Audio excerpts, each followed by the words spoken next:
Assalamualaikum warahmatullahi wabarakatuh. Alhamdulillahirobbilalamin. Wassalatu wassalamu ala asrofil amriyai war mursalin wa ala alihi washabbihi rasulillahi ajma'in. Puji syukur kepada Allah Subhanahu wa taala yang mana kita masih dapat melaksanakan kuliah yang secara online. Yang terhormat Bapak Heru Setiawan, SPDI, MPDI. Baiklah, saya di sini akan menjelaskan materi filsafat umum yang berjudul Adam Smith serta Max Weber dan filsafat ekonomi kapitalis. Kapitalisme merupakan sebuah teknik pertukaran kekayaan yang terhimpun diinvestasikan kembali oleh pemilik pribadi untuk mendapatkan keuntungan distribusi dan produksi. Kapitalisme adalah sebuah cara atau metode yang dirancang dalam rangka untuk mendorong pengembangan profitabel melewati sekat-sekat mengarah pada skala nasional dan internasional. Robert E. Lerner menyatakan bahwa adanya perubahan yang sangat besar dalam dunia dagang dan industri di era modern awal dipengaruhi oleh presumsi kapitalisme dan merkantilisme. Dengan demikian, pengusaha kapitalis mempelajari sistem perniagaan internasional, di mana pasar berpunya dan bagaimana melakukan kecurangan pasar untuk mencapai laba. Pertumbuhan kapitalisme bersamaan dengan revolusi Inggris pada abad ke-17 sebagai sebuah episode dalam kebangkitan umum kaum borjuis. Kaum borjuis adalah pemimpin utama dan ahli waris utama revolusi Prancis. Kaum borjuis diilhami oleh sudut pandang rasional pencerahan.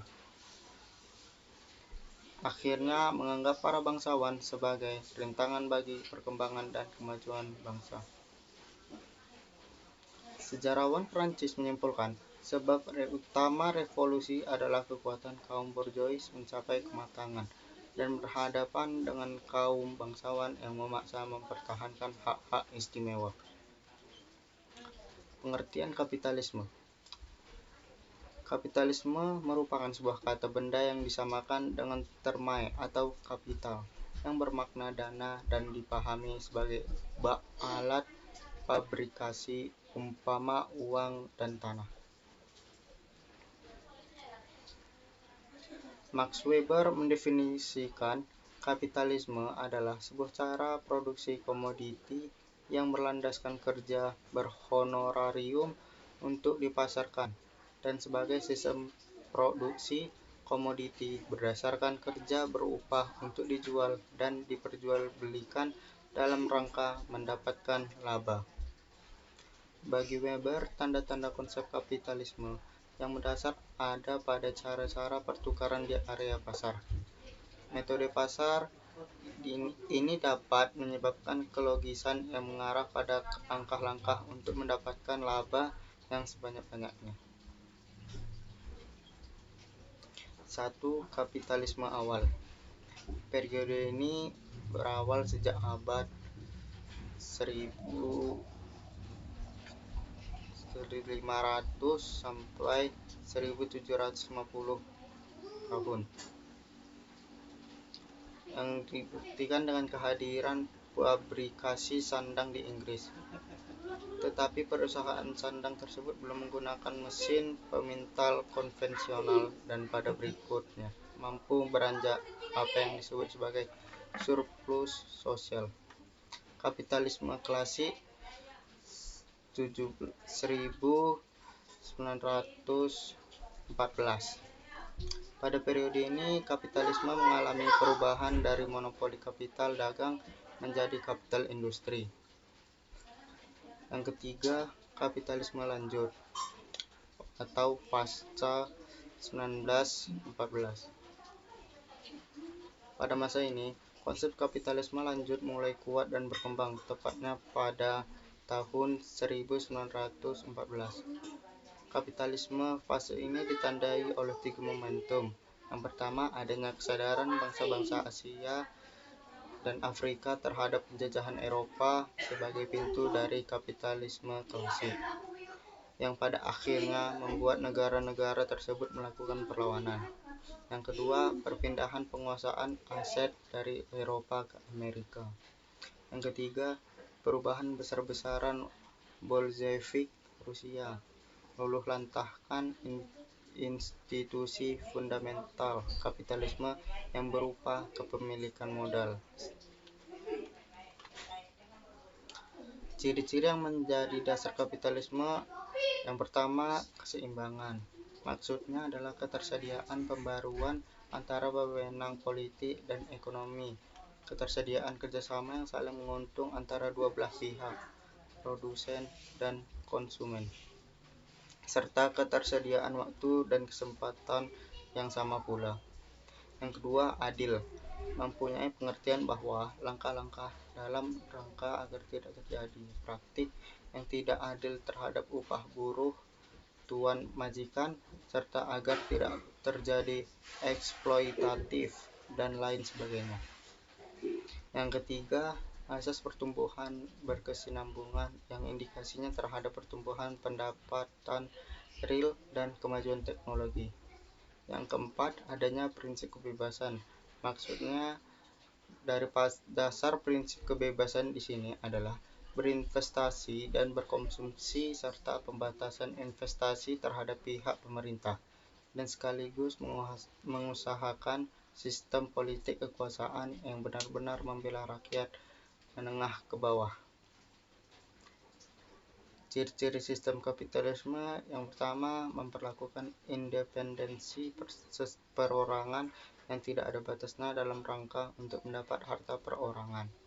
Yang kedua, adanya percepatan perbendaharaan yang sangat cepat, memaksimumkan pabrikasi dan tersedianya pemenuhan kebutuhan yang sesuai dengan selera perorangan.